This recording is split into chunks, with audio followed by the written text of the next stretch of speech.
নমস্কার বন্ধুরা, ঘরকন্যা আপনাদের সবাইকে স্বাগত। আশা করি সবাই খুব খুব ভালো আছেন। চলে এসেছি আমি আবার নতুন আরেকটি ব্লগ নিয়ে। আজকের ব্লগের আমি দেখাবো আমার উপহারে পাওয়া ঠাকুরগুলো। তো এটা দেখতে পাচ্ছেন গোপাল ঠাকুর, একদম মিষ্টি একটা ছোট্ট লাড্ডু গোপাল। এটা উপহার দিয়েছিল আমার দিদা আমাকে। আমরা যখন নবদ্বীপ মায়াপুর বেড়াতে গেছিলাম তখন নবদ্বীপ থেকে এই পাথর আর সিমেন্টের কম্বিনেশনে বানানো এই সুন্দর ছোট্ট গোপালটা দিদা আমাকে কিনে দিয়েছিল। দিদা আরও সুন্দর সুন্দর উপহার দিয়েছে, তার মধ্যে এটা একটা অনবদ্য উপহার, মানে আমার কাছে বিশেষ করে ভীষণ সুন্দর একটা উপহার। আর কি মিষ্টি দেখুন গোপালটা। অনেকগুলোই গোপাল ছিল কিন্তু বেছে বেছে কিন্তু আমি এই গোপালটাই নিয়েছি। এত ভালো লেগেছিল এই গোপালটা, কি আর বলবো। আর পিছনে দেখতে পাচ্ছেন লক্ষ্মীনারায়ণ।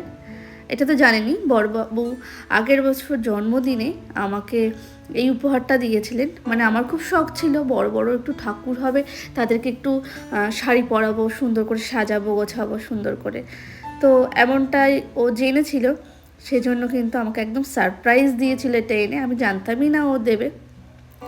যাই হোক, এটা 3 ফুটের মতো উচ্চতা এই ঠাকুরগুলো, আর প্রায় এক একটা 12 কেজির মতো করে ভার আছে।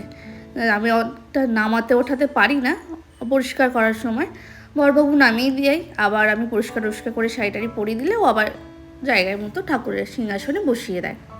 তো এই হচ্ছে লক্ষ্মীনারায়ণ চতুর্ভুজ নারায়ণ আমার, অপূর্ব সুন্দর করে সাজানো দেখুন। আর আমিও চেষ্টা করেছি তাকে একটু ড্রেসপত্র পরিয়ে সাজানোর, জানি না অতটা হয়তো পারিনি।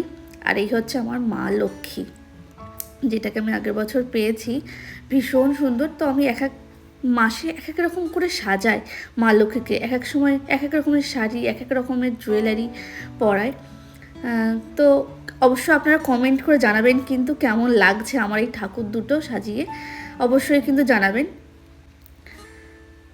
ভালো লাগলে অবশ্যই একটি লাইক দিয়ে দেবেন। চলুন তাহলে, এই দুটো উপহার তো আপনাদের দেখালাম, এখনও একটা বিশেষ উপহার আপনাদের জন্য ওয়েট করছে, যেটা আমি পেয়েছি। এই যে চলে এসেছি সেই উপহারটা। উপহার বলতে কি, ঠাকুর উপহারে পাওয়া এর থেকে আর সৌভাগ্যের বিষয় বোধহয় হয় না।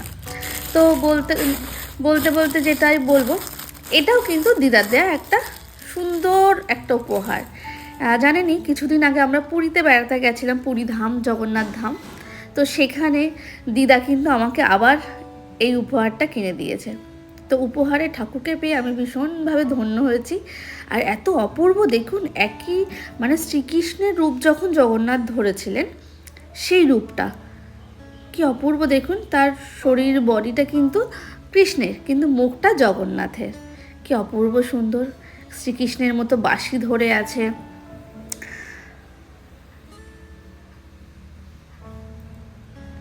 এটাও কিন্তু দিদার দেয় একটা বিশেষ উপহার, আমার কাছে ভীষণ ভালো।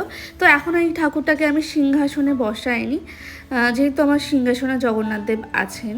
তো ভাবলাম এটা থাক, আমি অন্যভাবে পরে বসাবো বা কোনো পুজো সময় কিছু একটা। এখন আমি এই মুহূর্তে সিংহাসনে বসাইনি। তো আপনারা কিন্তু অবশ্যই কমেন্ট করে জানাবেন আমার এই জগৎ কৃষ্ণ কেমন লাগছে। নামটা অবশ্য আমিই দিলাম, জগন্নাথের রূপ আর কৃষ্ণের শরীর, জগৎ কৃষ্ণ।